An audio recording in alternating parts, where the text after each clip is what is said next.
his name. Begin by telling us your name, where you came from here in London or England, and then tell us what the Lord did for you so far.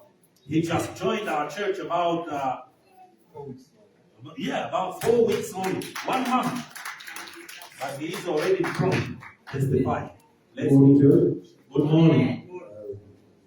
Yes, my name is Olivier. It's already. I'm from Southeast London. I'm from Paris, France originally. And I want to share a little bit of my testimony with you. It's have to do with the anointing water. For me, it has been something very special. When I came into church, I was having some issues, personal issues. And I called the man of God one night, and as soon as I heard his voice, I felt like I need to come to that church. It was something like a magnetic thing, the man of God. And I came the following week. After that, he started praying for us with anointing water from time to time. And I want to share something, say that sometimes we don't feel something because we used to see on TV stuff happening in different churches, so we tend to feel like, oh, disappointed sometimes. But it does something, you know. And for me, it was a process. So the first day, the man of God prayed for me with anointing water, felt nothing, came back home the same. Second time, again. And the second week, the man of God gave me a bit of anointing water for myself. And I went to a country in Europe for something, for a few days. It was Greece. And over there, on the first day, I arrived on the first day. The first day, I felt like I needed to pray. I needed to pray all day. I didn't even want to go out of my hotel room. So I stayed in the room and I prayed and I prayed and I prayed. Around midnight, the Lord told me to put a bit of anointing water into your glass of water and drink a little bit. And I drank my anointing water. And believe me, guys, in the night, I had the dream of my life. In the night, I was sleeping.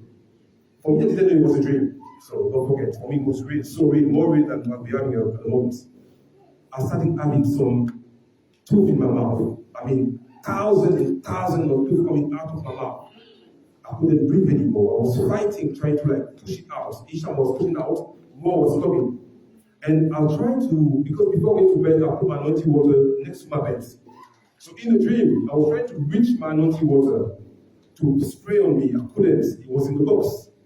So I was fighting on my bed. I found a way to open the box and grab the anointing water. And then I sprayed on my face, my mouth full of teeth. Thousands, even millions of teeth coming out of my mouth. And when I sprayed the anointing water, he opened a hole in the middle of those teeth. And I stand up and I could push the rest of the teeth out of my mouth. And the rest fall down and the teeth disappeared. And I was still shocked, so I was still sitting on my bed. I'm still in a dream, don't forget. Sitting in my bed trying to put the light on. I couldn't put the light on the bedroom on. It wasn't working. All of a sudden, I see a lady at the door of my hotel room, opening the door, and she tells me, but the light is working. For me, it wasn't working. I was in the dark, fighting. But for her, it was working. And she put it on the back of her. What I noticed, it was if she was an angel. It was a light coming back on back of with big lights.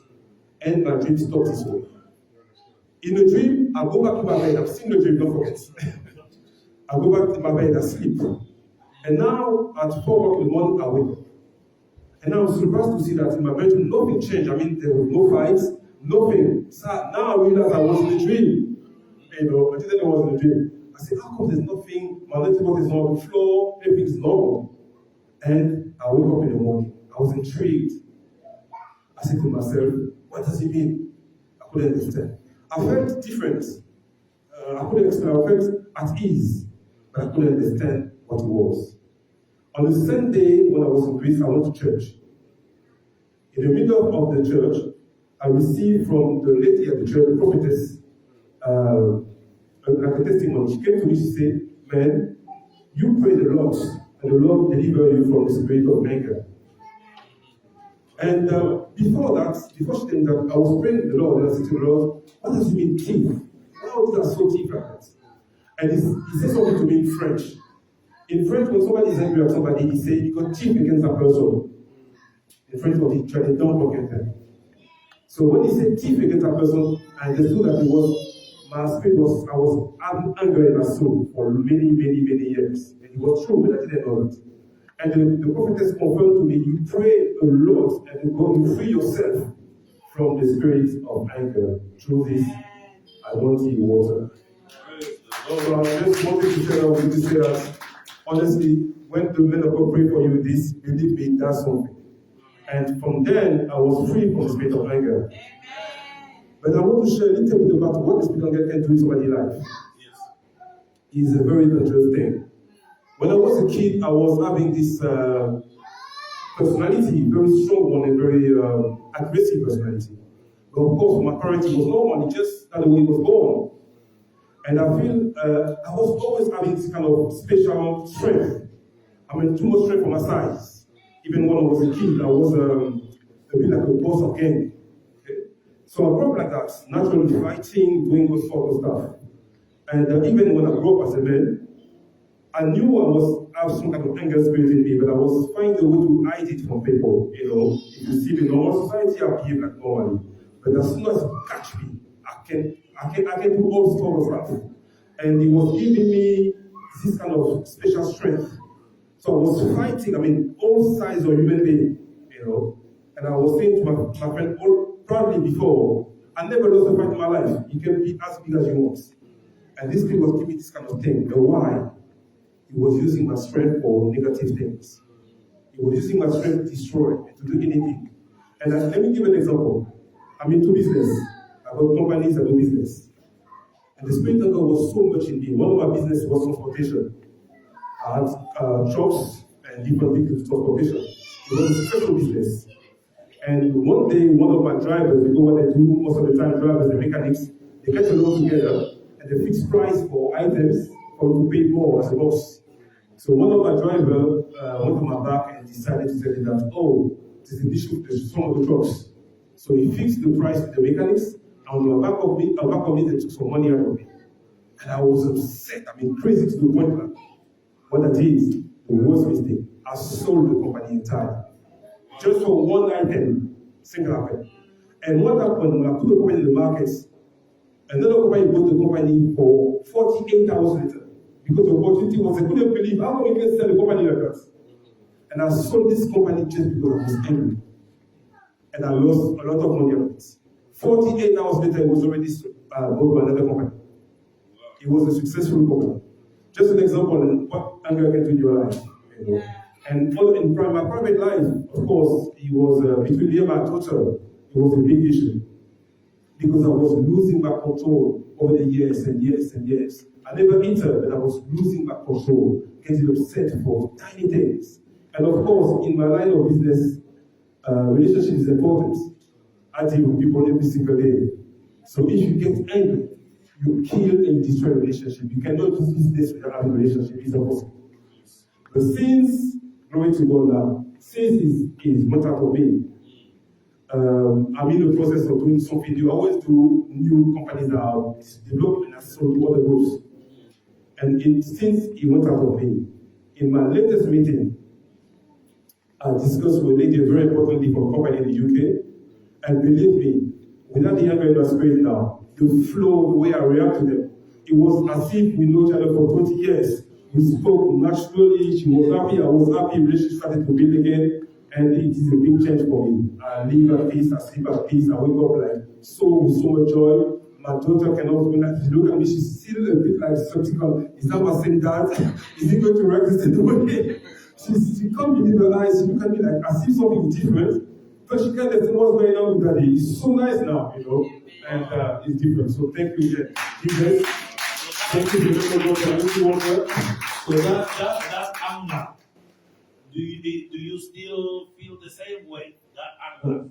No, not at all. Is it still there? Of course, as a human being, sometimes you get upset a little bit, you know, but it's far away from what I was thinking before. I mean, I was very fiery person. I mean, I look quite like that, but when it came on me, I can do anything. When I went to school, as I was 9 years old, I destroyed the total class.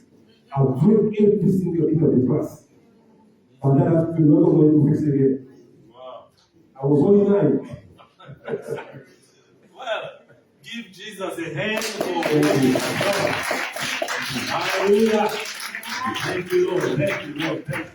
Well, for what the Lord has done in your life, my brother, because those things you saw coming out a lot, that was your deliverance. Amen. It was spiritual. Exactly. So God delivered you. That's why this change came. Yes. So what can be your advice? What can you advise those people who may be going through the same problem like you? Look, the devil is a liar, causing somebody to lose a business. Yes, definitely. I think the first thing I need to advise people is to be careful the way you react to children or friends. Sometimes because people have certain type of personality, we tend to feel like it's natural to them. For me, anger was natural. I thought it was just part of my personality. I didn't realize it was an issue. Yeah. So sometimes we say to the kid, "Oh, well, doctor, she's lying a little bit too much. She's just kind of funny." No, it can be an issue, you know. And it's only when it's only when I wrote on it I started to understand I had an issue. But I couldn't believe it was an issue. So my advice to people, before taking their naughty water, make sure you put yourself in the state of reading the Bible and prayer, maybe 1 or 2 hours before. Make sure you focus entirely on your praying, on your reading of the Bible. As soon as you feel like the Holy Spirit says to you, drink it, that's where you start drinking it. It doesn't need to be a lot. For me, it was just one fresh into a glass of water, you know. But I felt like I was ready to take it, you know. And when I took it, it changed my life. I had more dream on that day. I just chose the one where I noticed was in. But on that day, I was delivered from 3 different things in one night. You know, in one night. So you need to prepare yourself before having the anointing water. It's not like a magic tool, not at all. You know, your body, your spirit, they just need to be ready for us. You know, and also make sure you believe when the man of God pray for you here. Because I do believe when you pray, even if you don't feel anything, there's something happening in your life. You go sometimes prepare yourself. You can take small spirit out first before having the big one to go. You know, it's all part of the work of the Lord. Yes. That's what I want to say. And what's your promise to God? What can you tell Jesus Christ who delivered you? What's your promise to him? My promise to God was even before the deliverance. Yes. We know without the deliverance, I would not follow him. You know, Yes. when I decided to follow the Lord in 2023, for me it wasn't a joke. Before that, I was following the Lord, but back and forth. You know, I was too much into money and too much into other things. And when I decided in 2003, it's for the rest of my life. Amen. So my promise is to go all the way straight, and I don't play with that. Give Jesus a mighty hand.